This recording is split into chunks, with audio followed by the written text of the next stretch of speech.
বাপ যারা নামাজ পড়ো না, আরে না ফরমান, তুই যদি হিন্দুর ঘরে জন্ম নিতে, তুই যদি ইহুদির ঘরে জন্ম নিতে, তুই যদি খ্রিস্টানের ঘরে জন্ম নিতে, তোমারে দেখে তো ইহুদিও হাসবে, তোমারে দেখে তো খ্রিস্টানও হাসবে। 365 দিন, এক বছরে কোনো দিন নামাজ পড়ে না, তারও কিছু মনে পড়ে না, কেউ তারে মনে করাইও দেয় না। কই তার বাপ কেডা, তার মা কি, পড়লো না, তোমারও তো শেষ আছে বাপ। রাত যেমন ভোর হয়, দিন যেমন রাত হয়, তোমারও হায়াতও একদিন শেষ হয়। এই খামখেয়ালি জীবন, যখন যা মন চায় তাই, হালাল হারাম, জায়েজ না জায়েজের জীবন, যার পার্থক্য নাই, আল্লাহ তাআলা কোরআনে বলছে তার উদাহরণ হলো ফামাসালুহু কামাসালিল কাল, কুত্তার মতো। হ্যাঁ, এটা কোরআন শরীফের আয়াত। ওই জীবন কুত্তার জীবন, কুকুরের জীবন। এই জন্য আমি সবসময় এটা বুঝি, বেনামাজির জিন্দেগি কুত্তার জিন্দেগি। এই ফজরের নামাজ না পড়ে যে জানোয়ারগুলো ঘুমায় থাকে, এগুলা কুকুরের জিন্দেগি। খালাস। এই সুদখোরগুলো যে জিন্দেগি কাটায়, এগুলো কুকুরের জিন্দেগি। এই হারামখোরগুলো যে জীবন কাটায়, এটা জানোয়ারের জীবন। কোরআন শরীফের আয়াত এটা।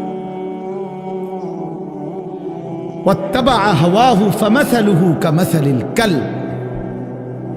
আল্লাহ বলছে মনের ইচ্ছা মতো যে চলে, আল্লাহর হুকুমের পরোয়া করে না, হালাল হারাম এর পার্থক্য যে মানে না, আল্লাহ বলছে তার উদাহরণ কামাসালিল কাল, কুত্তার মতো, কুকুরের মতো। ইন তাহমিল আলাইহি ইয়ালহাস আও তাতরুকহু ইয়ালহাস। আল্লাহ বলছে কুকুরের স্বভাব, দৌড়ানি দিল জিব্বা লম্বা করে হাঁফায়, ছেড়ে দিল দাঁড়ায়া দাঁড়ায়া জিব্বা লম্বা করে হাঁফায়, জিব্বা লম্বা করে হাঁফায়, এমন করে। এ কুকুরের স্বভাব। পেলেও অতৃপ্ত, না পেলেও অতৃপ্ত, থাকলেও অশান্তি, না থাকলেও অশান্তি। কারণ হারাম করছে, নাফরমান যে, আল্লাহর অবাধ্য যে, পাক নাফাক, হালাল হারাম, যার কাছে সুদ আর ব্যবসা একই রকম মনে হয়, সে কি মানুষ নাকি? যার কাছে আপন বউ পরের মহিলা সমান মনে হয়, নিজের বউও দেখে, মানুষের বেডিও দেখে, তো তার কাছে কি কোনো হালাল হারামের পার্থক্য আছে কি? তো সে জানোয়ার না তো জানোয়ার কে? সে জানোয়ার না তো জানোয়ারটা কে? তাইলে বলে, ইনসাফের কথা বলে, নাহলে বিচারে কোন কি কয়? এই জন্য এটা সবসময় মনে রাখবেন, জওয়ান হন আর বুড়া হন, আমি হই আর আপনি হন, হালাল হারামের পার্থক্য যার মধ্যে নাই, কুকুরের মধ্যে কোনো হালাল হারামের পার্থক্য নেই, কুকুরের মধ্যে পাক নাফাকের কিছু নেই, কারণ যেহেতু সে জানোয়ার। কিন্তু মানুষ যে ইনসান, তার সৃষ্টিগত সত্তার মধ্যে হালাল হারামের অনুভূতি থাকতে হবে। মুসলমান তাকেই বলবে যার মধ্যে জায়েজ না জায়েজের পার্থক্য আছে, হালাল হারামের অনুভূতি আছে, পাক নাফাকের অনুভূতি আছে। কোরআনুল কারীমে আল্লাহ তাআলা এটা বলছেন। এজন্য নবীজি বলছেন আল হালালু বাইয়িন ওয়াল হারামু বাইয়িন। যেটা হালাল এটা স্পষ্ট, যেটা হারাম এটাও স্পষ্ট। নবীজি বলেন আমি অন্ধকারে রেখে যাই নাই উম্মতকে, একটা সেকেন্ডের জন্য আমি আমার উম্মতকে আড়ালে রেখে যাই নাই, সব কিছু আমি স্পষ্ট বলেছি। হালালগুলোও পরিষ্কার করে দিছি, হারাম যা তাও স্পষ্ট করে দিয়েছি। 24 ঘন্টার যাবতীয় কর্মকাণ্ড আমি আল্লাহ স্পষ্ট করে দিয়েছি।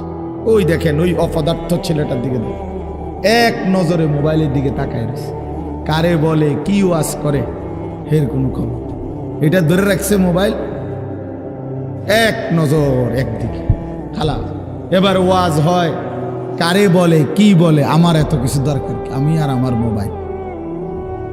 এই জিন্দেগি, এই ছেলে পেলেদের আকসারের জীবন এটা। 24 ঘন্টা পৃথিবীতে তার একটাই জিনিস, সেটা হলো একটা মোবাইল। এটাই তার মা, এটাই তার বাবা, এটাই তার আত্মীয়, এটাই তার স্বজন। মোবাইলেই হাসে, মোবাইলেই কাঁদে, মোবাইলেই আবেগ, মোবাইলেই অনুভূতি, সব কিছু জীবনের মোবাইলটার উপর।